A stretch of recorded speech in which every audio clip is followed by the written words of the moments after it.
going through hitting session that I had yesterday. Two of my 13s, my son with the Astros jersey and the mullet, and then Caleb's the 13 that I've been working with for hitting about 3 weeks or a month or so, and then he's been strength training with me for a few months. I've known him since he was like 5. He's played baseball with my son for many years. So Caleb plays. He's a AAA majors player. My son is a AA player this year. So we're just going through typical hitting session. Today we didn't do any blocks or anything special. We hop on the slide boards. We're working on our path. My son has got to work on his posture a little bit. He likes to dip down, dip his head. My son tries to do too much. Trying to get him to do less. That's our motto: do less. And so we're working through our path stuff here, trying to get I'm big on having a flow, having a nice easy pull, and then flowing into our swing. So that's what Caleb's working on here. We got a fan behind us, like a wind machine. There's these beautiful locks just flowing in the wind here. So we're seeing these slide boards here. I got a lot of questions on these. So these are farm boards from Joey Kuna and the farm system, which these are awesome. These are teaching reciprocal movements, right? So what this is how to create torque. It's not necessarily teaching you how to scissor. What it is teaching you how to create energy efficiently and fast. That front leg has to work in towards the plate, while that back leg is driving down into the ground, and it's naturally going to kick back, but that energy is going down to the ground. And at the same time as your swing, what that does is it makes you swing. As you see, look at the middle of his body. It makes your swing happen from the middle. When you swing from the middle, your swing can be sudden and violent without a lot of effort and energy. When you try swinging from your back leg and there's so much energy that you have to create, it's a lot slower. This is quick, it's easy, it takes no effort. You'd feel like you're not doing anything. When you couple that with how your upper body should work in conjunction with that, suddenly the swing becomes effortless, and you can be on time for much faster, easier pitching, and you're able to sit on off speed a lot better. And I challenge them with this as we go through. You'll see I'm still able to pitch well enough to get them every once in a while with some off speed stuff. So which is good, because I like it to be harder than the games. That way they can be way more relaxed when they're playing the game. So that's what we're doing here. And so right here, I'm just kind of explaining. So I'm trying to get him to pull. Everything's going over to the right side, and that's been an issue for him since he came to me. And we work through it, but every once in a while we have to just kind of remind, okay, the barrel's got to go early. It's my job to figure out how to make that click for him. It's not his job to figure it out, right? And that's a big thing with coaching that I hate hearing that, like, why can't you get this? Why can't you figure this out? Just because I heard that a lot of times this weekend on my son's team, and I can't stand hearing that. It's your job as a coach to figure out how to relay the information to your player. So I've tried a number of different ways to get. So Caleb had an arm bar when he came pretty bad and was elbow dragging, and we fixed the issue. It's not Caleb's job to figure out how to fix the issue. It's my job to figure out how to get Caleb to get a feel for how the swing is supposed to work, right? My son right now, currently, Hilo has a really bad arm bar issue he's never had before. It's not his job to figure out why or how to feel it. It's my job to figure out how to get him to feel to do it the right way. So as a coach, and any coaches that happen to listen to this, that's your job. It's not their job. What I'm talking to him here about is because everything's going off to the right side. It's just because the barrel's not going early enough. You want to think barrel first, right? Because you want to get early bat speed. And so what I told him there was, I was like, I always tell him to get the palm up early, and that message wasn't resonating. So what I kind of tell him here is like, we want to think about your knuckles, and this is what I go into here is, get your knuckles pointed to where you want the bat to go, because the bat's going to follow where your knuckles are pointing, and that ball is going to go that way. And so that helped him understand, okay, if I want to be early, my knuckles have to be pointing where I want that ball to go. All of a sudden, well, that's different. Okay, that made sense to him. That's what clicked. Now that may not work next week. Who knows? I may have to come up with a different way to explain it. But like, as a coach, that's your job, to have 1,000 different ways. That Carl has said this too. You have to have 1,000 different ways to explain the same thing. If you don't, you're not actually a coach. You're just a guy talking. And so if you see Hilo is dipping down here with his head, I'm trying to get him to feel. Don't dip down. Create space by staying behind. Stop and let the bat go. And it takes him a little while, but he does start to figure it out.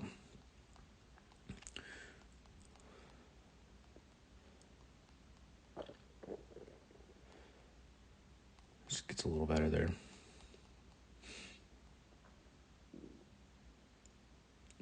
The biggest issue kids have, especially my son, because he's smaller, he tries to do too much sometimes.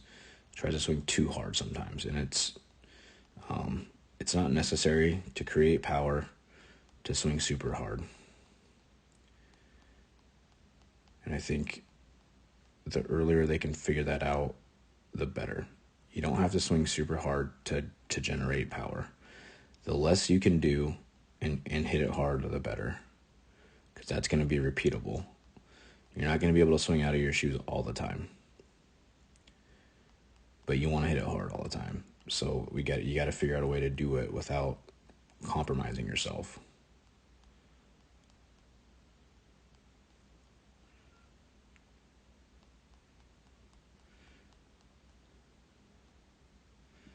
So what I told him is his arms are going the wrong way, and he takes that to like manipulate his body. So again, these are all coaching issues that each individual kid's a little bit different, and you have to figure out what works for each kid, what cue works for each kid, and how to get each kid to figure out what the feel is and how to get the feel down so that you can repeat it. Like, he's all over the place here. He does tighten it down, I promise, but it's funny watching him go through the swings, and then watching Caleb go through the swings. It's just a different thing, because he's trying to do so much to create power, because he's so much smaller, and he just doesn't have to. He can be just as relaxed and create just as much power. He just won't do it, because he sees how much bigger Caleb is, and he's like, well, I gotta do all this. So just a mentality thing, and all kids are gonna have issues like that, so something to bear in mind as you're coaching. We moved on to toss here. I do hit with my kids somewhat frequently, not all the time, but every once in a while. I have a broken shoulder and torn rotator cuff, so I'm hitting basically one-handed. But I do like to hit with my kids, just because I think it's good for them to see that that number one, I will never ask them to do stuff that I wouldn't do. Number two, that I also will struggle at times and need to work stuff out. That I also am not over swinging, not overdoing things, and I practice what I preach. But also, like, it's good for them to see, like, coach can rake. We have hit tracks. We have the numbers. Like, I don't have none of my kids through high school can hit harder than me, and I hit with a wood bat. They all hit with metal, so they all know, like, okay, well, it, you know, if if my arm hurts, probably not gonna hit. See how my arm comes off here. Probably not gonna hit a ton of balls, but with one arm I can hit fairly well. I do like to hit with them just because I think it's good for them to see that coach will still do it. I bring in other coaches that I coach with or have coached with, and guys that I play with that are in college or just got out of college, and we'll all hit together and hit with the kids. Not in a coaching setting, but just competing and having fun. Just because I think kids like that. They like to hang out with older guys and just hit, and I think it's good competition for them, and to see like high level hitting when we're all having fun and trying to hit triple digit velos and stuff. It's good environment for kids to be a part of that. I did stuff like that when I was a kid with my coaches and older players, and I think it definitely helped me, made me a better hitter. So I do hit with my kids from time to time, probably maybe once a week, once every other week or so, and I think they enjoy that.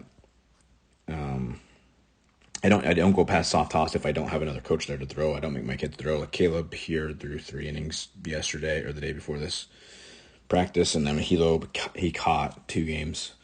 So I don't make them throw or anything. Just I don't do anything more than toss if I don't have another coach to throw. Moving into soft toss, what we're working on is keeping everything relaxed, so we're not yanking or staying down through the middle. Basically, we're trying to get into our flow, into our rhythm here, making sure our pull is good and everything's coming from the middle. And usually we're getting for Caleb here, we're getting our velos. We like to see our velos up in the mid 70s for these tosses. And we like to start to see our ball flights come up a little bit. As you can see, he's got a real fast bat, real athletic, and you see this. We use those slide boards. You can see where his power is coming from. It's all still in the middle. He's still driving right through, and you can see his ball flight's coming up now. Now we know, okay, we're where we need to be. I usually will throw until I see where basically he can hit it every way, and he is in a good rhythm and it's smooth. And then it's kind of the same thing. Both kids, we want to be through the middle. We want to be smooth, and I want to see good force production through the ground. Helo's path is a little off. It's all correct.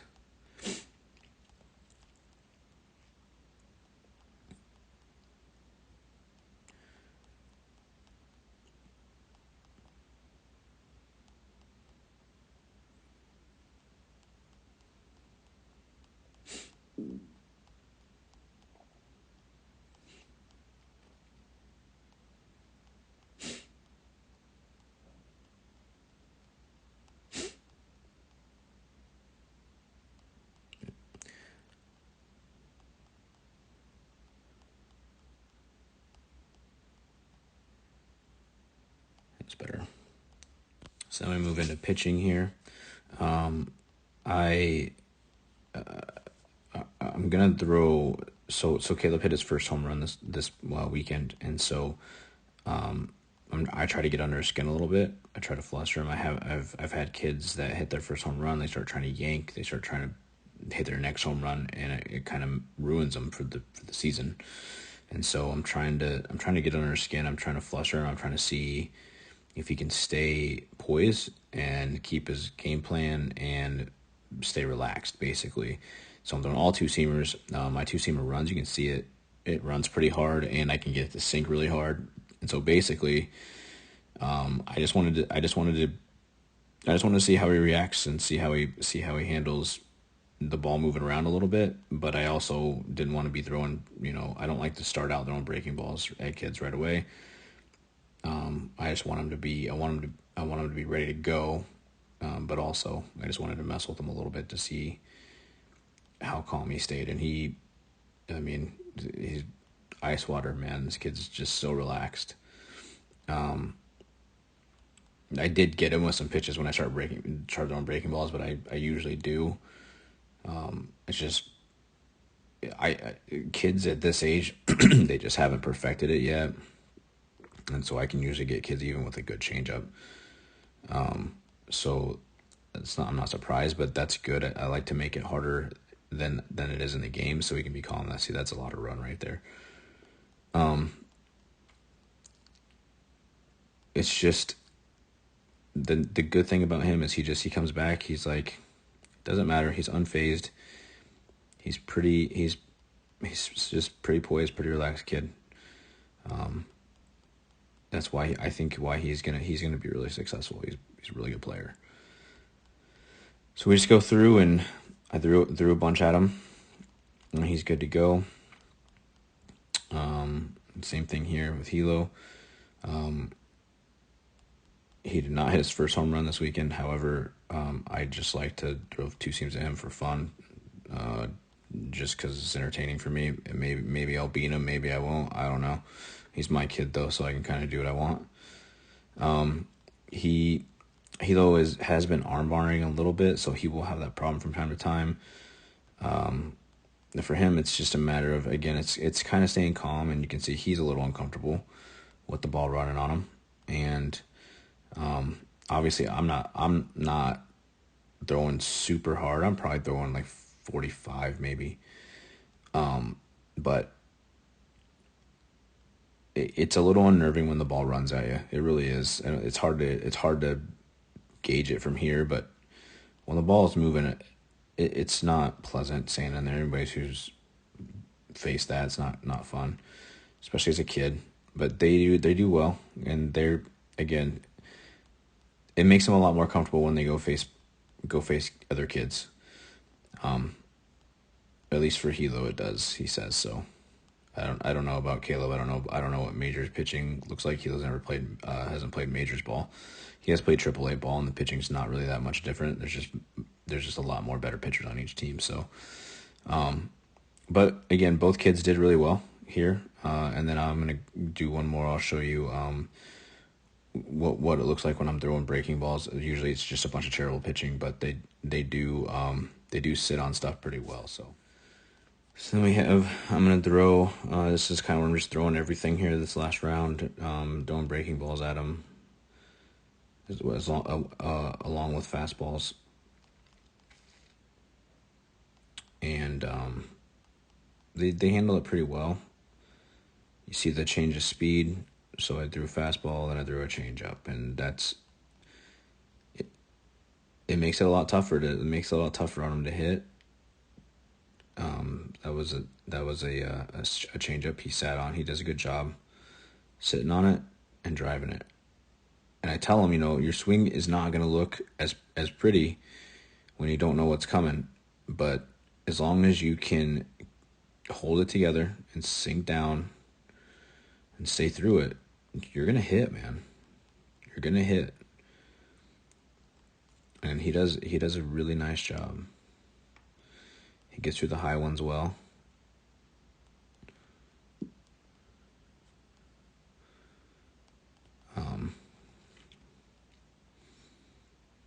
It's a slider. He's trying to get out on the front foot and hang with it. That's a good swing on a changeup in. Drove that one out. He has the right approach. This isn't approach training. A lot of times I'll do approach training with him too, where we have an approach specific goal in mind of we're not swinging at these or we are swinging at these, etc. But this is just, hey, I'm going to throw. Do what you can with every pitch, which I like to do both, because you have to be able to hit some of these. Sometimes you have to be able to put a bad swing on a bad pitch and get a hit. That's part of the game. That's a slider there. Didn't get to that one. Another slider. Another slider. Went 3 in a row for some reason. He hung on that one, drove it. It's a good swing.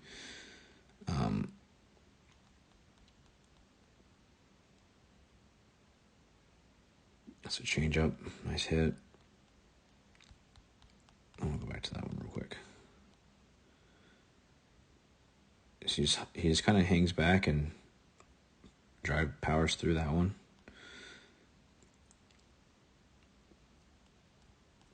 That one got him. Now I like this. So this is a curveball. He loves swinging at these. He loves swinging at these. He's not supposed to swing at these. So if we're setting fastball, he'll be in like a 3-0 count or 3-1 count and just sitting fastball, and he'll get a curveball. And I want to swing at it. But what he does here is he's sitting fastball is early, so he gets in the front foot.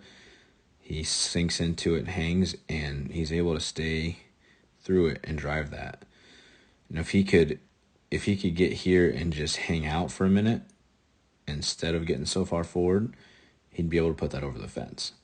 I don't think that was quite hard enough to get over the fence, but it's possible. But I still think that's a really nice swing. That's a really nice move. It's a high level move by a young kid. So I was really happy with that swing. I wanted to get that one in there. It's really impressive to me. My kid is used to my pitching, so he will hit all of my breaking balls and annoy me. Right there, like he's gonna get to all my breaking balls. He knows what they are. He knows where they go. He knows where they're right there. So I try to hit him with the high curve. He's like, nah. So this is kind of cheating. Caleb, I can get more with the breaking stuff, and it's not that he's not as good of a hitter. It's just because Hilo has been hitting my pitching for his entire life, and he's like, I know everything you throw. I know exactly where it's going. I know exactly what you're doing. Pretty rare that I get him to miss on breaking stuff. I got him with the fastball though. He loves high. I know he likes high fastballs. I can always get him with that one.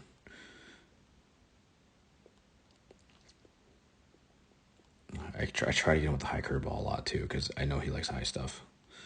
But yeah, this is pretty much what a practice looks like. A lot of times, like later in the week, we'll do approach training. So we'll do this kind of similar to this, but we'll be like, okay, we'll go through a count. What are you looking for in this count? What are you looking for in this count, et cetera, et cetera. And we'll do at bats, and I'll throw a number of at bats to them and see how many runs they score. We have hit tracks, so we see, okay, was this an out? Was this a hit, et cetera. So this is kind of what a typical hitting session looks like. It's an app that we were here for about an hour. Both kids hit really well, did a really good job, and yeah, I think moving forward, we'll be looking good. We're about ready to get into state. Hilo's got nationals coming up, and I think it's going to be a good end of the season, and then we're off to football. So that's kind of what we do. And if you guys like this stuff, I can post more of it. I know this is probably pretty long, but I keep getting asked about what drills we do, and what kind of drills I can show you guys. And this is kind of what a typical hitting session looks like. And now there's a lot of other stuff we do, and I'm gonna post more of that. But I thought maybe this would be a good way to just kind of give an idea of what it is a typical hitting session looks like for us. So thought I would do that.